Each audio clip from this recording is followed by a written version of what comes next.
د افغانستان اسلامي امارت له تیرو 20 کلونو راهیسې د الهي قوانینو د پلي کولو، د ټولنیز عدالت د تامین او د اسلامي اهدافو د تعقیب لپاره پراخې مبارزې کړي او په دې برخه کې بې شمېره قربانۍ هم ورکړي دي چې دمګړۍ هم د دغو موخو د لاسته راوړلو لپاره خپله مبارزه دوامداره ساتلې ده. نو د همدې موخې د لاسته راوړلو او د ټولنې د اصلاح لپاره د افغانستان په څېر اسلامي ټولنه کې د الهي احکامو پلي کول یو اړتیا او لازمي امر ګڼل کیږي. د مزار شریف ښار اوسیدونکي د افغانستان د اسلامي امارت له وروستي اقدام څخه چې د قرآن کریم د لارښوونو پر بنسټ یې د الله تعالی حکم پلی کړی دی هرکلی کوي او دغه راز قصاص او ورته نورې سزاګانې یو الهي امر بولي.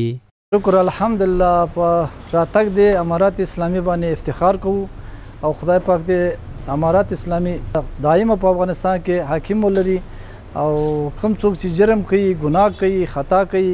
کم شرعي قانون چې دا موږ مسلمان یو، موږ جامعه اسلامی ده چې هغه تطبیق کوي، د موږ سر په سترګو باندې قبول ده. شو اشخاصی که گناه تعدلار، اشخاصی که زناده، هر گناه که بوسه بولار انجام بیراده شلانه قصاصو چون bizlar bu farmondan qadrdonlik qilamiz va sitoyish etamiz, istiqbol qilamiz chunki shu farmon bois bo'ladi ta bu shaharda jumla shaharlarda hammasiga bo'lsa jaroimning sathi kam esa mardum shu qasoslardan qo'rqib shu jaroimning anjom bermasa va kishvar oyista oyista behbud tarafga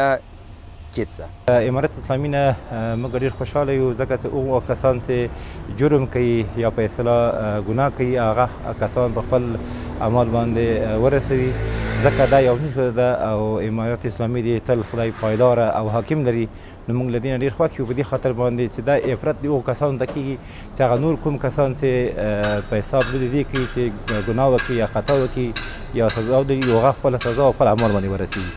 باید وویل شي چې د علی قدر امیر المؤمنین حفظه الله د فرمان له مخې په ټولنه کې د فساد مخنیوي او د عدالت د رامنځته کېدو په موخه د شرعي حدودو پلي کول به له یوې خوا د ټولنې د اصلاح او له بلې خوا به د نورو لپاره د عبرت سبب وګرځي.